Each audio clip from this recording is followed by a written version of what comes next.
Hi guys හරියටම පාන්දර 4 වෙලාව හරි අමාරු වෙන නැගිටින්න.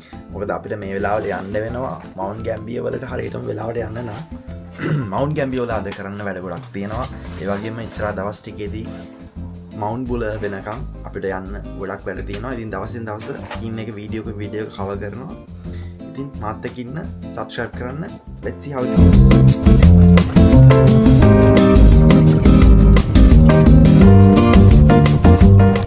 දැන් හරියටම 7යි වෙලාව උදේ හරිම සීතලයි මීදුම තියෙනවා ටික ටික එළිවියගෙන එනවා.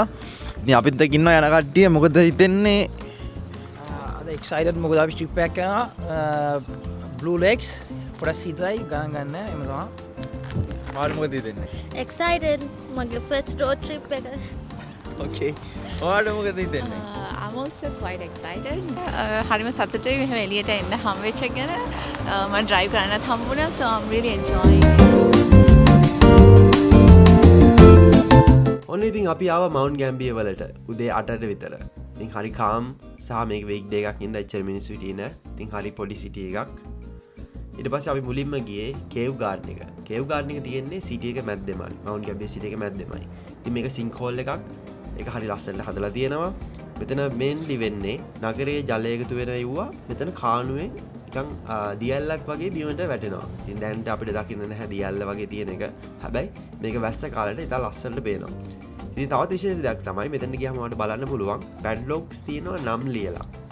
අපේ ආදරය කරන අපෙන් බිය වුණු කට්ටියගේ නම් ලියලා rest in peace කියලා. මෙහෙම දකින්න පුළුවන් පැඩ්ලොක්ස් ගොඩක් මේ වැඩට සම්බන්ධ කරලා තියෙනවා. ඉතින් මේක මුතු දෙයක් ඇඩ්ලස් සිටි එක ළඟ වෙන්න මේ වගේ දෙයක් අපිට දකින්න ලැබුණේ නැහැ. කොහොමද ඔයාලට? අපි දැන් ඉන්නේ සවුත් ඔස්ට්‍රේලියාවල මවුන්ට් ගැම්බියා වල තියෙන බ්ලූ ලේක් කියන ලේක් එක ගාව. මේකේ තියෙන ස්පෙෂලිටි එක තමයි මේ ලේක් එක naturally volcanic eruption එකකින් ඒ කියන්නේ ගිනි කන්දක් පිපිරිලා naturallyම හැදිච්ච තැනක්. මේක හරිම නිල් පාටයි දැක්කහම දැන් අපි වින්ටර් කාලේ ඇවිල්ලා ඉන්නේ. හැබැයි සමර් කාලේ තවත් නිල් පාටයි. මේක වටේ තියෙන්නේ volcanic eruption එකෙන් ඉතුරු වෙච්ච limestone වලින් තමයි වටේ හැදලා තියෙන්නේ. මේකේ තියෙන වතුර මවුන්ට් ගැම්බියා වල සිටි එකට ඒගොල්ලෝ පම්ප් කරලා යවන පම්ප් ස්ටේෂන් එක තමයි අර හරි තියෙන්නේ.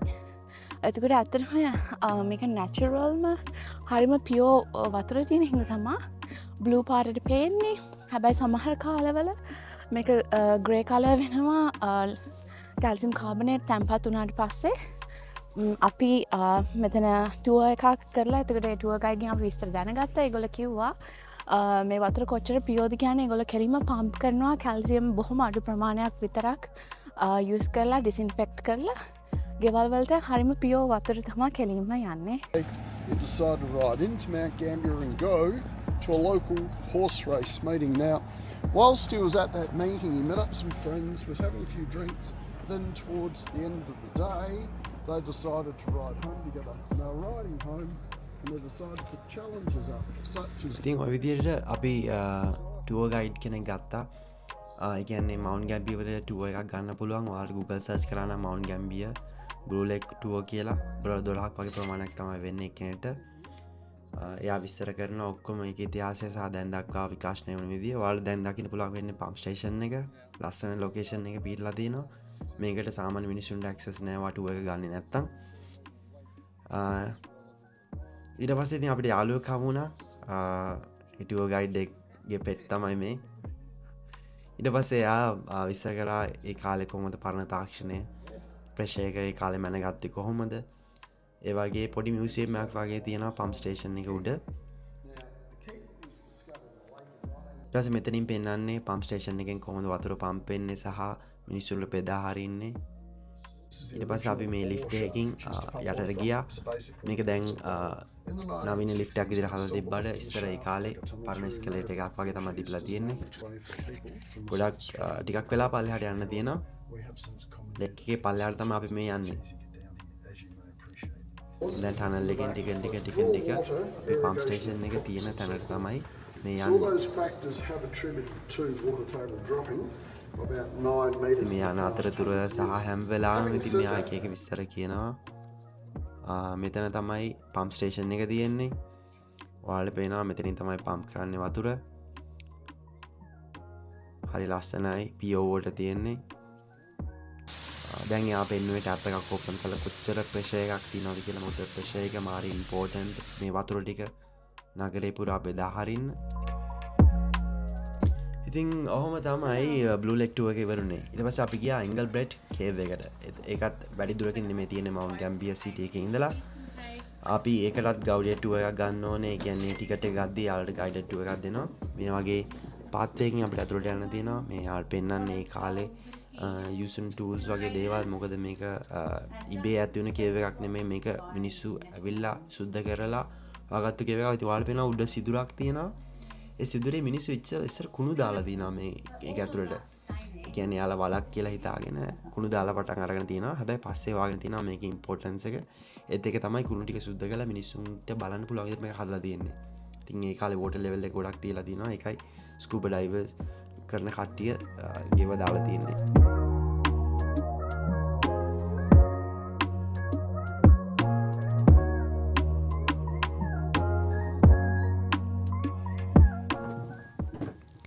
ඊට පස්සේ එතන මෙහා පැත්තේ තව කේව් එකක් තියෙනවා.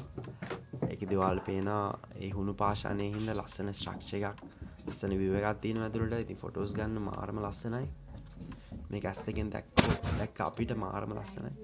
ඉතින් මේක තමයි most important thing එක. ඉතින් බලන්න පුළුවන් ඔයාලට නිල් දිය පොකුණ තමයි මට ලංකාවේ මතක් වෙන්නේ. ඒ වගේ පොකුණක් තියෙනවා මේකේ යටට වෙන්න.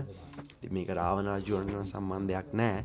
හැබැයි ඔයාලට කේව් ඩයිවිං ලයිසන්ස් එක තියෙනවා. ඕන කෙනෙක්ට ඇවිල්ලා මේක ඩයිව් කරලා ඇතුළට ගිහිල්ලා එක්ස්ප්ලෝර් කරන්න පුළුවන්. ඉතින් යා කිව්ව විදිහට මේක ඉවරයක් නැහැ. ගැඹුරත් කියන්න බෑ. ඉතින් කොච්චර දුරකට යනවා කියලා අපිවත් දන්නේ නැහැ. ඉතින් යා කියන විදිහට බෝට් ලෙවල් එක වැස්ස කාලෙදී ටිකක් වැඩි වෙනවලු, සමහරවිට අඩු වෙනවලු. ඉතින් වගේ වෙනවා. ඉතින් ඔහොම තමයි අපේ එන්ගල්බ්‍රෙඩ් කේව් ටුවර් එක ඉවර වුණේ.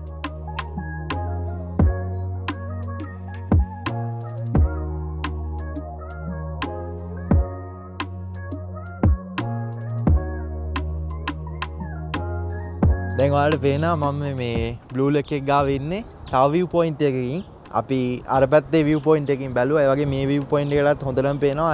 මම හිතන්නේ මේක තමයි famous view point එක. ඒ වගේ ඔයාලට පේනවා මෙතන view point එකේ විශේෂ දෙයක්. මේ locks වල මේ හැම එකෙම එක එක couples වල නම් ලියලා තියෙන්නේ.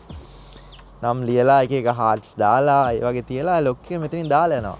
මම දන්නේ නැහැ මේ සම්ප්‍රදාය කොහෙන්ද පටන් ගත්තේ කියලා. හැබැයි ඉන්ට්‍රස්ටිං. ලංකාවේ වගේ විතරක් නෙමෙයි. ඉතින් මේ රටවලලත් මේ වගේ විශේෂ දේවල් තියෙනවා. තවත් ස්පෙෂල් තැනකට ඔයාලා එක්කන් ආවේ මවුන්ට් ගැම්බියර් වල තියෙන මේකට කියන්නේ ආම්ෆස්ටන් සින්ක්හෝල් කියලා.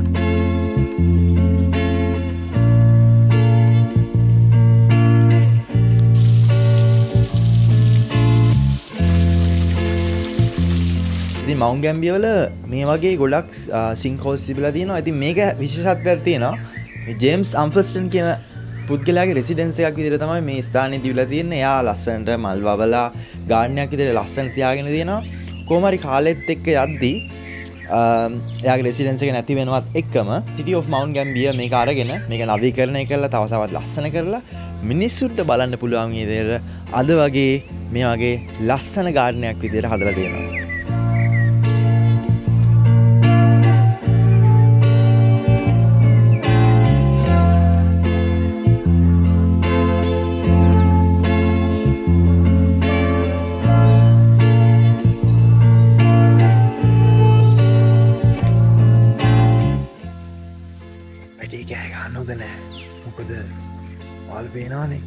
ගොඩක් ඉන්නවා මීවද ගොඩක් තියෙනවා මේ වටේට.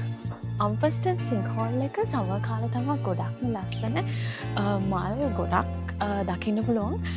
මේ අපි ඇවිල්ලා ඉන්නේ වින්ටර් කාලේ. ඒ හින්දා අපිට ගොඩක් green color trees තමයි දකින්න පුළුවන් වෙන්නේ. එනකොට ඔයගොල්ලෝ සමහර කාලේ ආවොත් මේකට වඩා ගොඩක් ලස්සන මල් එක මෙතන ඇවිල්ලා මේ සුන්දරත්වය විඳගෙන ෆොටෝස් ගහලා එන්ජොයි කරලා බානු මගදී අපිට හම්බුනේ යාළුවෝ දෙන්නේ. එයාලා ෆොටෝ එකකට පෝස්ට් කරන් තමයි ඉන්නේ.